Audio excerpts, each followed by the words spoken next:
প্রিয় ভাইরা আমার, মহান আল্লাহ পাক রব্বুল আলামিন তিনি ডাক দিয়া বলেন, তুমিনুনা বিল্লাহ, কেবল বিশ্বাস স্থাপন করতে হবে আল্লাহর উপরে। ইতিহাসের পাতায় স্বর্ণাক্ষরে করে লেখা আছে, যারা নবী মুহাম্মদ সাল্লাল্লাহু আলাইহি সাল্লামের উপরে আল্লাহর উপরে বিশ্বাস স্থাপন করেছে, নবীকে নবী বলে স্বীকৃতি দান করেছিলেন, আল্লাহ পাক রব্বুল আলামিন তাদেরকে দুনিয়ার জমিন থেকে জান্নাতি বলেও অনেকের আখ্যায়িত করেছেন। সুবহানাল্লাহ। বহু সাহাবীরা আছে, বহু সাহাবীগণ আছেন, আল্লাহ রাসূল সাল্লাল্লাহু আলাইহি সাল্লামের আনুগত্য করার কারণে আল্লাহ সন্তুষ্ট হয়ে গেলেন। ইতিহাসের পাতায় স্বর্ণাক্ষরে করে লেখা আছে, আপনারা সবাই জানেন হযরত ওমর ইবনুল খাত্তাব রাদিয়াল্লাহু তাআলা আনহুর ইতিহাস। তিনি শুধুমাত্র মুসলমান হন নাই, মুসলমান হওয়ার জন্য আল্লাহর নবী নিজে আল্লাহর কাছে দোয়া করে তারপরে ওমররে মুসলমান বানাইছেন। সুবহানাল্লাহ। দোয়ায় ধরেছিলেন, আল্লাহর দুই উমর থেকে এক উমরকে ইসলামের সুশীতল ছায়াতলে আশ্রয় দান করো। তার মানে আমরা একজনের নাম সহজ করে চিনি, যেই নামটা হলো অভিশপ্ত। পৃথিবীর কোনো সন্তানের নাম এই নাম রাখে না। কি নামটা হতে পারে বলেন তো? আবু জাহেল।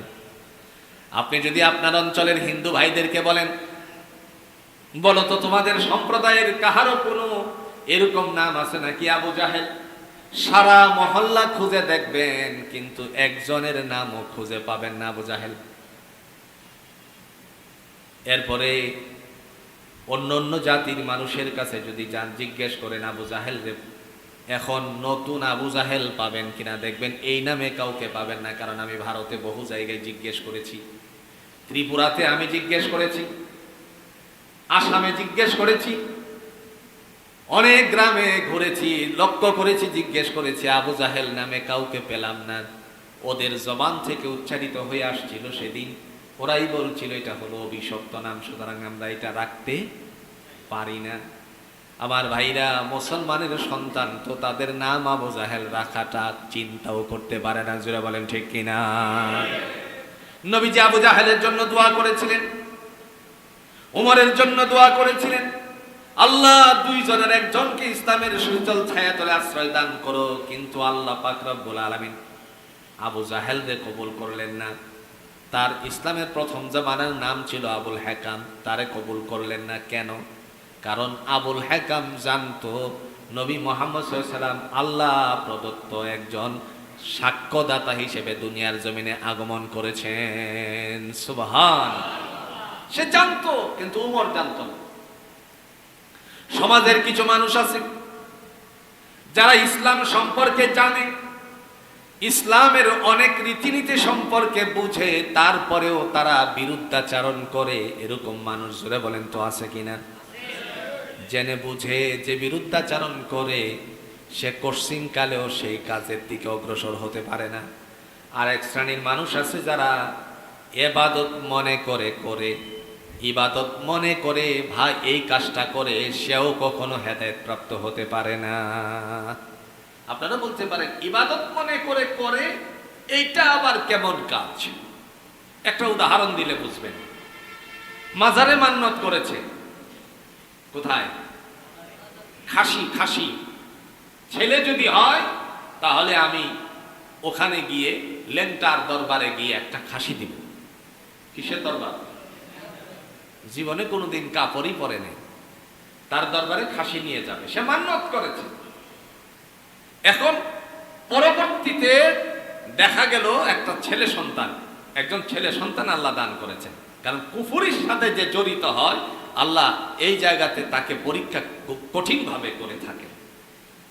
এখন সে বুঝতে পারলো আমি বাবার দরবারে গিয়েছি, খাসি মান্নত করেছি বলেই সন্তান আসছে। সে ওই জায়গাটার মধ্যে পুরোপুরি দিমাগ ডুবিয়ে রেখেছে। সে কখনো এই অন্যায়, এটাকে অন্যায় মনে করবে? কথা কন না, কেউ মনে করবে? সে মনে করবে এটা সওয়াবের কাজ, হেদায়েতের কাজ। এক কষ্টিন কালেও এখান থেকে ফেরত আসতে পারবে না।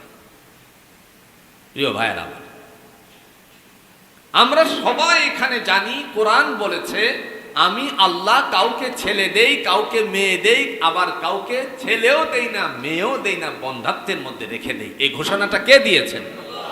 আল্লাহ পাক দিয়েছেন। প্রিয় নবী মুহাম্মদুর রাসূলুল্লাহ সাল্লাল্লাহু আলাইহি সাল্লাম দোয়া করলেন,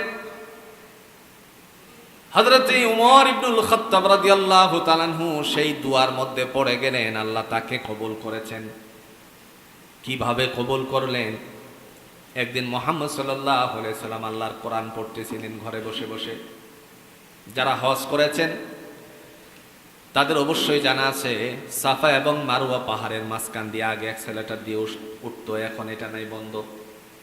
যখন মারওয়ার দিক দিয়ে ওই দিক দিয়ে বেরিয়ে যাওয়ার সময়ে একটু সামনে গেলে দেখা যায় অগণিত টয়লেটের বন্দোবস্ত। এই জায়গার মালিক ছিল আবুল হাকাম আবু জাহেল। আর একটু সামনের দিকে তাকালেই একটু উঁচু জায়গার মধ্যে সুন্দর কালারকৃত একটা দুতলা বাড়ি আছে। এটা হলো মক্কার সবচাইতে বড় লাইব্রেরি, মাকতাব। এই বাড়ির জায়গা যার ছিল তিনি ছিলেন আমার আপনার নবী মুহাম্মদুর রাসূলুল্লাহ সাল্লাল্লাহু আলাইহি সাল্লাম। এক বাড়িতে হলো টয়লেট, আর এক বাড়িতে হলো মানুষ জ্ঞান অর্জন করার শিক্ষা ব্যবস্থাপনা, সেটা হলো লাইব্রেরি। তাহলে দুনিয়াতেই তো বোঝা যায় আল্লাহ যাকে সম্মানিত করেন তার বন্দোবস্ত আল্লাহ নিজেই ঠিক করে রাখেন, ঠিক কিনা বলেন? রাসূলুল্লাহ সাল্লাল্লাহু আলাইহি সাল্লাম বসে বসে তালিম করছিলেন, অর্থাৎ নিজেই কোরআন পড়ছিলেন। যখন তিনি কোরআন পড়ছিলেন, আবুল হাকাম আবু জাহেল সে নিজে গিয়ে রাসূলুল্লাহর কোরআন শুনতেছিল, আর সে বলছে, সাদাক্তা ইয়া আহমদ, মুহাম্মদ তুমি যেই কথা বলছো সেই কথা সত্য বলেছো। কিন্তু বেরিয়ে আসার পরে দেখলো তার সাথে সাথে আরো তিনজন ওই জায়গা থেকে আসছে। তার নাম হলো উতবা, সাইবা, ওয়ালিদ ইবনে মুগীরা। জিজ্ঞেস করলো, হে উতবা তুমি কোথায় গিয়েছিলে? উতবা ডেকে বললেন, আজকে মিথ্যা কথা বলবো না, আমি তোমার ভাতিজা মুহাম্মদ সাল্লাল্লাহু আলাইহি সাল্লামের কোরআন শুনতে গিয়েছিলাম। আবার সেও প্রশ্ন করলো, তুমি কোত্থেকে এসেছো এত রাতে? ডেকে ডেকে বলল, আমিও আমার ভাতিজার কোরআন শুনেই তারপরে এসেছি। সুবহানাল্লাহ। কথা বলতে বলতে আরো দুজন এসে গেল, সাইবা, ওয়ালিদ ইবনে মুগীরা। তোমরা কোত্থেকে এসেছো? তারাও বলল, তোমরা কোত্থেকে এসেছো? মিথ্যা বলবো না, তোমার ভাতিজার কোরআন শুনতে গিয়েছিলাম, নতুন যে ধর্মগ্রন্থ নিয়ে এসেছে সেটা শুনতে গিয়েছিলাম।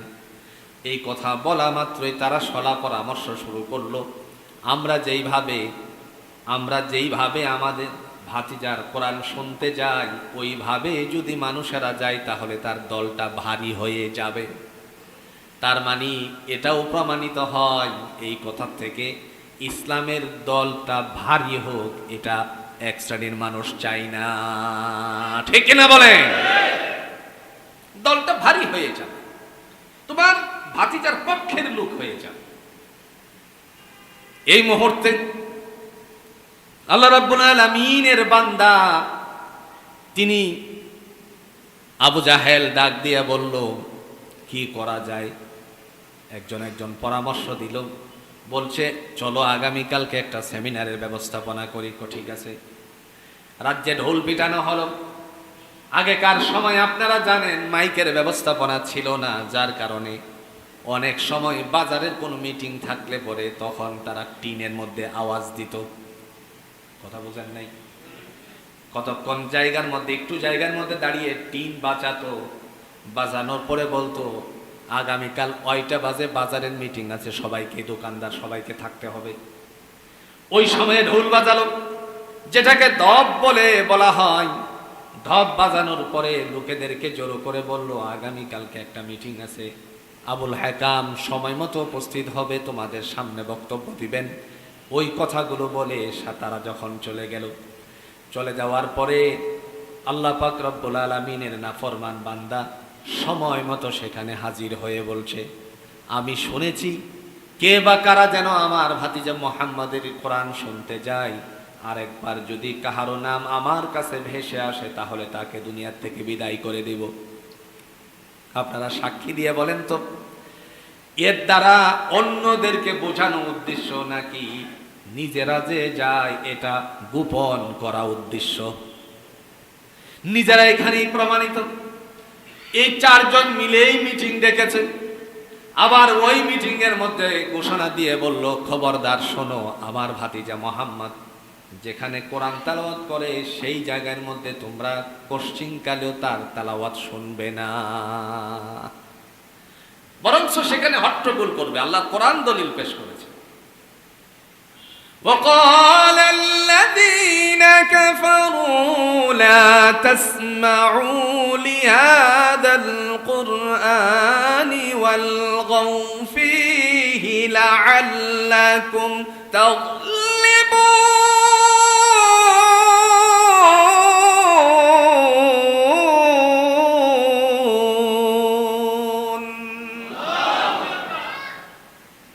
আল্লাহ রাব্বুল আলামিন তিনি ডাক দিয়া বলেন, وقال الذين كفروا, আর যারা অবাধ্যচারী দল কাফের, তারা বলতো, লা তাসমাউ লিহাদাল কোরআন, তোমরা আমার মুহাম্মদ সাল্লাল্লাহু আলাইহি ওয়াসাল্লামের কোরআন শুনিও না, আল্লাহর কোরআন কি করো না, শোনো না।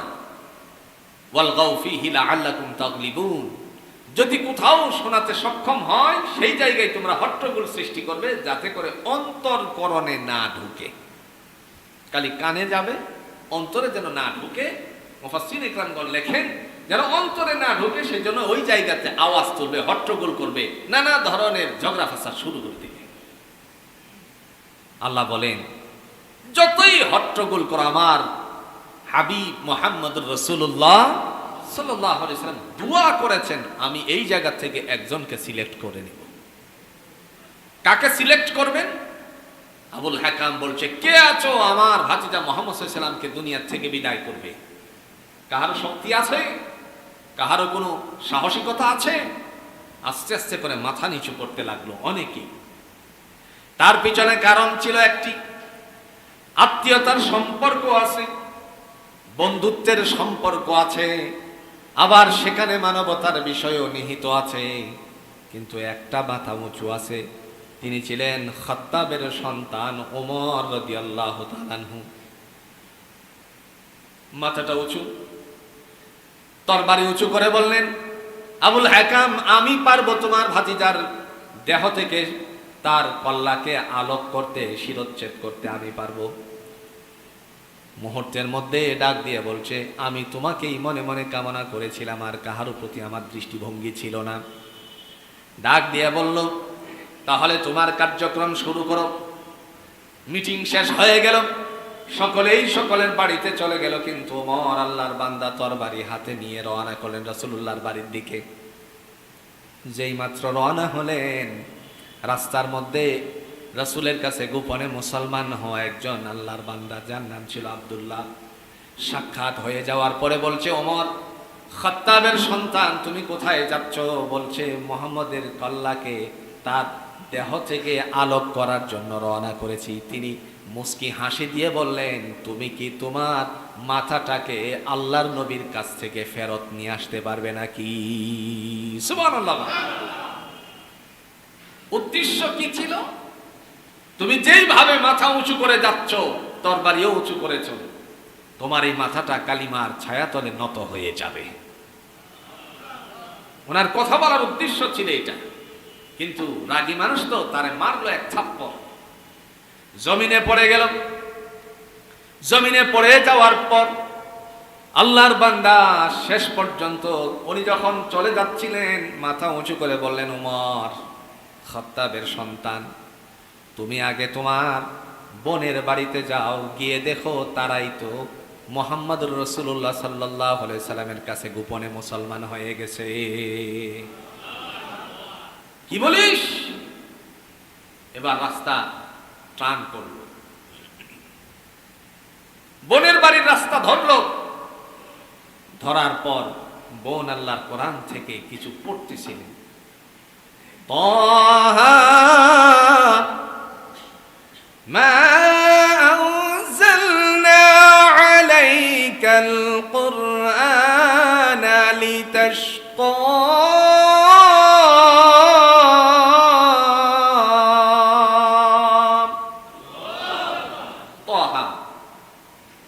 হারফুল মুকাত্তাআত ওয়াল্লাহু আ'লামু বিমারাদিহি, এর মর্মার্থ কেবল আল্লাহ ছাড়া কেউ জানে না।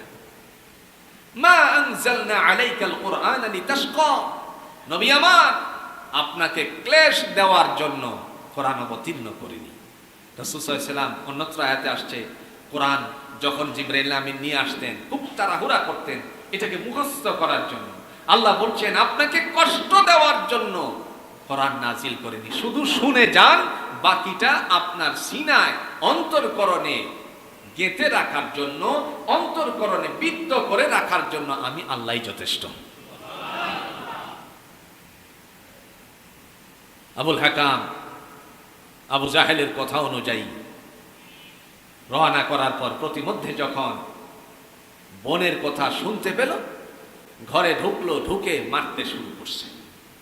মারতে মারতে ক্লান্ত হয়ে গেল, কিন্তু যখনই জিজ্ঞেস করে মুহাম্মদ সাল্লাল্লাহু আলাইহি ওয়াসাল্লামের কালিমা ছেড়ে দে, এক আল্লাহর বিশ্বাস যে অন্তরে করেছিস এটা ছেড়ে দে, তখন বলছে ভাইয়া দেহের সাথে প্রাণ যতক্ষণ পর্যন্ত লেগে আছে ততক্ষণ পর্যন্ত আল্লাহর নবীর শিখানো আল্লাহ প্রদত্ত ওয়াহদানিয়তকে ভুলে যেতে পারি না, কালিমাও ছাড়তে পারি না।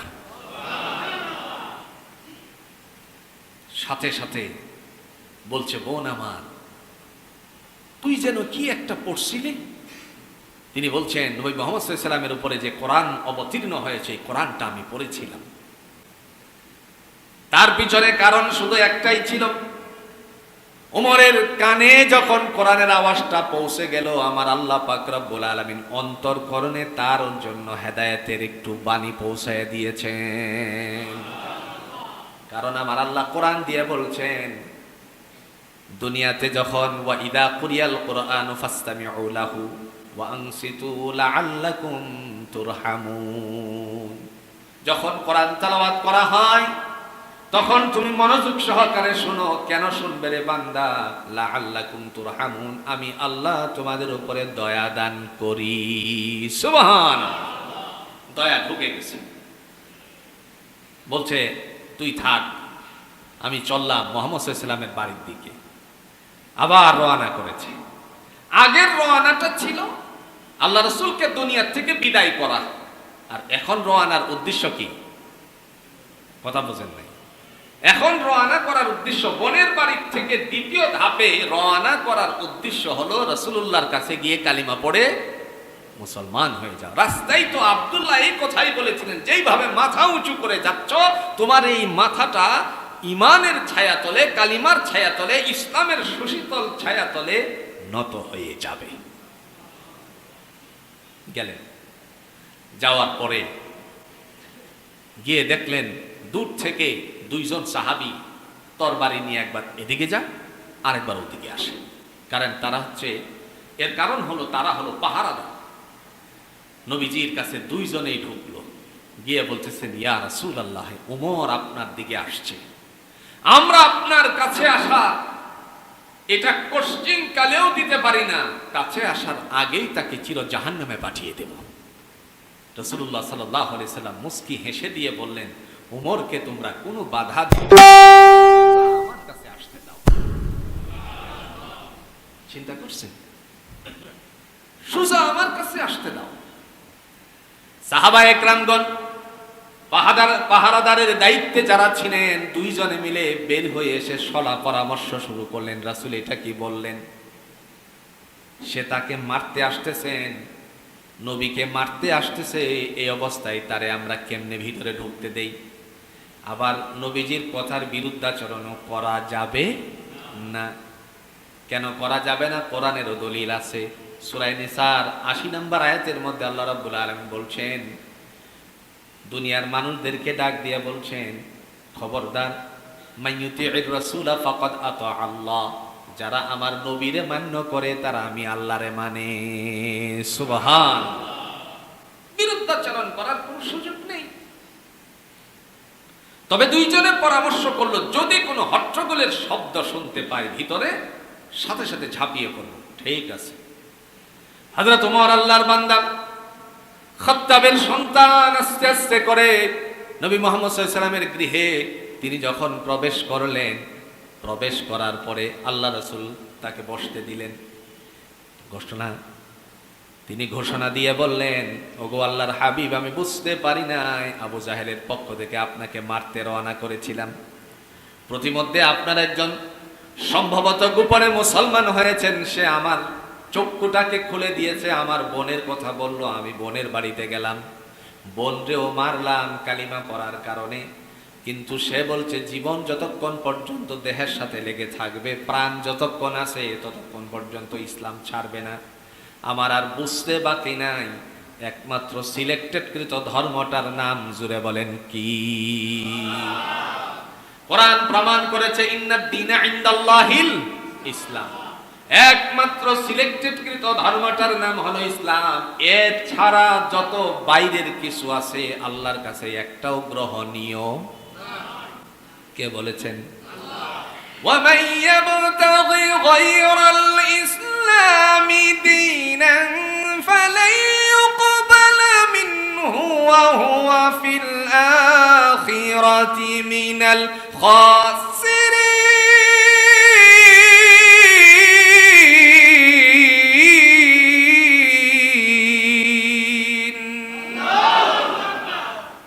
আল্লাহ বলছেন ইসলাম ছাড়া ভিন্ন কোন মতাদর্শ আমার কাছে গ্রহণীয় না। ফালাই ইউকবালা, আল্লাহর কাছে গ্রহণীয়। সোজা চলে গেলেন, গিয়ে ঘটনা খুলে বললেন। রাসূল সাল্লাল্লাহু আলাইহি ওয়াসাল্লাম মুস্কি হাসি দিলেন, হাসি দিয়ে বলছেন, তাহলে তোমার মনের ইচ্ছে কি? আপনি কি বলতে চান? আল্লাহ রাব্বুল আলামিনের বান্দা বলেন, এবার দেখেন, স্ব-ইচ্ছা না রাসূল তাকে দাওয়াত করেছে? কথা কোন নাকে দাওয়াত করেছে? কালিমা হওয়ার জন্য কি উদ্বুদ্ধ করেছে? কি করছে? জোরে বলেন, কি করেছে? দোয়া করছে, চেয়ে আনছেন আল্লাহর পক্ষ থেকে। আল্লাহ রাব্বুল আলামিনের বান্দা তিনি বললেন, আমি এখান থেকে আর কুফরি হালতে বের হতে চাই না, দয়া করে আমার আপনি মুসলমান বানান। আল্লাহ পাক রব্বুল আলামিনের হাবিব বললেন, আপনি তাহলে পড়ুন, আশহাদু আল্লা ইলাহা ইল্লাল্লাহু ওয়া আশহাদু আন্না মুহাম্মাদান আবদুহু ওয়া রাসূলুহু। মুসলমান হয়ে গেলেন, সাক্ষ্য দান করলেন আল্লাহ ছাড়া কোনো ইলাহ নাই, আল্লাহ ছাড়া কোনো মালিক নাই, আল্লাহ ছাড়া সার্বভৌমত্বের কোনো মালিক নাই। তিনি মুহাম্মদ সাল্লাল্লাহু আলাইহি সাল্লাম আল্লাহর রাসূল বলে স্বীকৃতি প্রদান করলেন।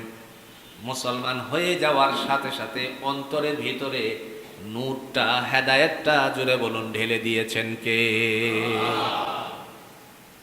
জোহরের সময় হয়ে গেল।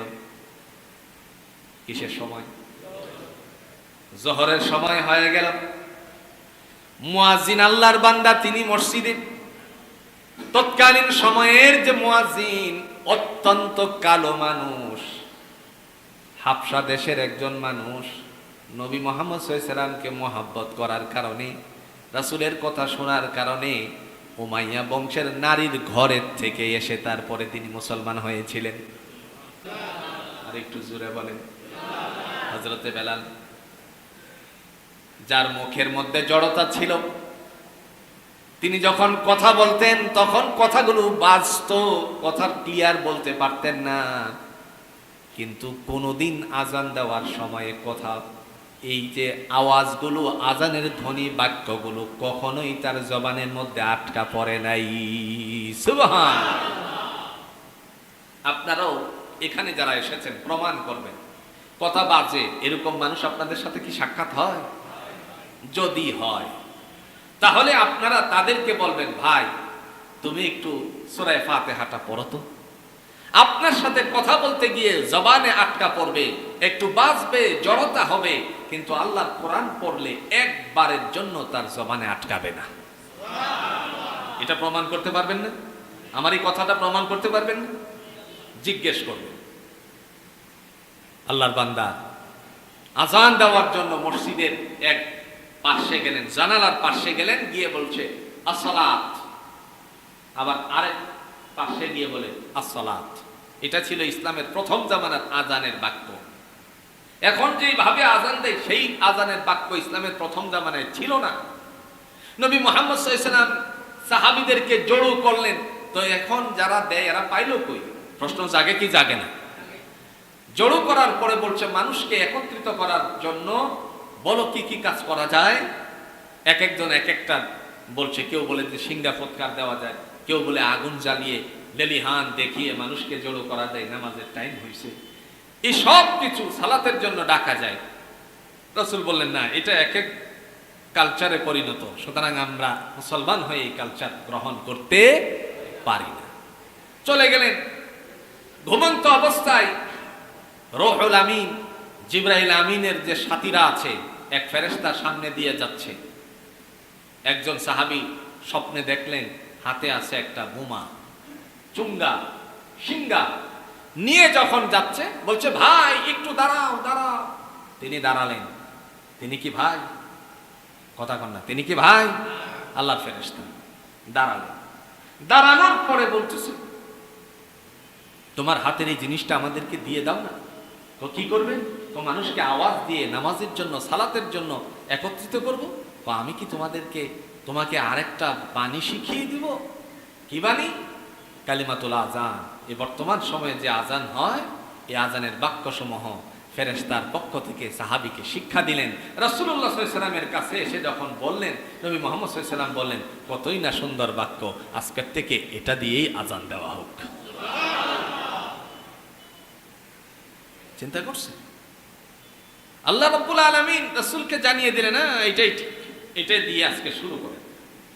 তো প্রথম জামানায় আসসালাত, আরেক জানালার পাশে গিয়ে বলছে আসসালাত। ওমর রাদিয়াল্লাহু তাআলা আনহু আওয়াজটা শুনলেন খুব আস্তে। রাসূলুল্লাহর দরবার থেকে উঠে পড়লেন, বললেন ইয়া রাসূলুল্লাহ, আমি আসতেছি। ওমরের এই কথা বলার পরে আল্লাহর নবী মুহাম্মদ সাল্লাল্লাহু আলাইহি ওয়াসাল্লাম, তিনি তো জিবরাইলের মাধ্যমে সমস্ত তথ্য পেয়ে গিয়েছিলেন। ওমর যে আসতেছে মুসলমান হওয়ার জন্য, আগে মারার জন্য, পরে আসতেছে মুসলমান হওয়ার জন্য, কেউ না জানালেও জুড়ে বলেন জানিয়েছেন কে? এই জন্য সাহাবীদেরকে বলছিলেন তারে সোজা আসতে দাও। কাছে গেলেন, বেলাল, ওমর মুসলমান হয়েছে, সুতরাং আজকের থেকে কোনো ধরনের আস্তে আওয়াজ হবে না, জোরসে আওয়াজ মারো। ওই যে আপনারা দেখছেন না, এই গত কোরবানির আগের কোরবানিতে সম্ভবত কোনো এক হাটের সোশ্যাল মিডিয়া খুব ভাইরাল করেছে। আজকালে তো মোবাইলের সাংবাদিকের কোনো অভাব নেই। এক মেয়ে গিয়ে বলছে যে আপনি যে গরু হাটায় অনেকগুলো গরু নিয়ে আসছেন, আপনি একটা আওয়াজ দিলে পরে কি আপনার সাথে তারা সাড়া দিবে? যারা পাইকাররা আছে সাড়া দিবে? ও অবশ্যই দিবে, দেবে না কেন? মেয়ে বলল তাইলে আওয়াজটা তুলেন। ওই আওয়াজ তুলছে, আওয়াজ আর কি তুলবে, হঠাৎ করে আওয়াজ তুলছে নারায়ে তাকবীর। যেই মাত্র এই আওয়াজ তুলছে, পাইকার আবার ক্রেতা যারা গিয়েছিল এরাও জোরসে আওয়াজ দিয়ে বলল আল্লাহু আকবার। চিন্তা করেন তো, আগে কারো কাছে তো এই বাণীটা পৌঁছানো নাই যে আমি যদি আওয়াজ দেই তোমরা কিন্তু এর আওয়াজের সাথে আওয়াজ তুলবে, এটা তো বলাও নাই। হঠাৎ করে সে মারছে, অন্যরা এটা আওয়াজ তুলে ফেলছে। সুবহানাল্লাহ বলতেন। কারণ ইসলামের আওয়াজ এটা কখনো ডেবে থাকতে পারে না, এটা বলন্দ হবে। এটাই হলো আল্লাহ রাব্বুল আলামিনের বিধান। আল্লাহ রাসূল সাল্লাল্লাহু আলাইহি ওয়াসাল্লামের মাধ্যমে আল্লাহ সেই শিক্ষাটাই দান করেছেন। সুবহানাল্লাহ।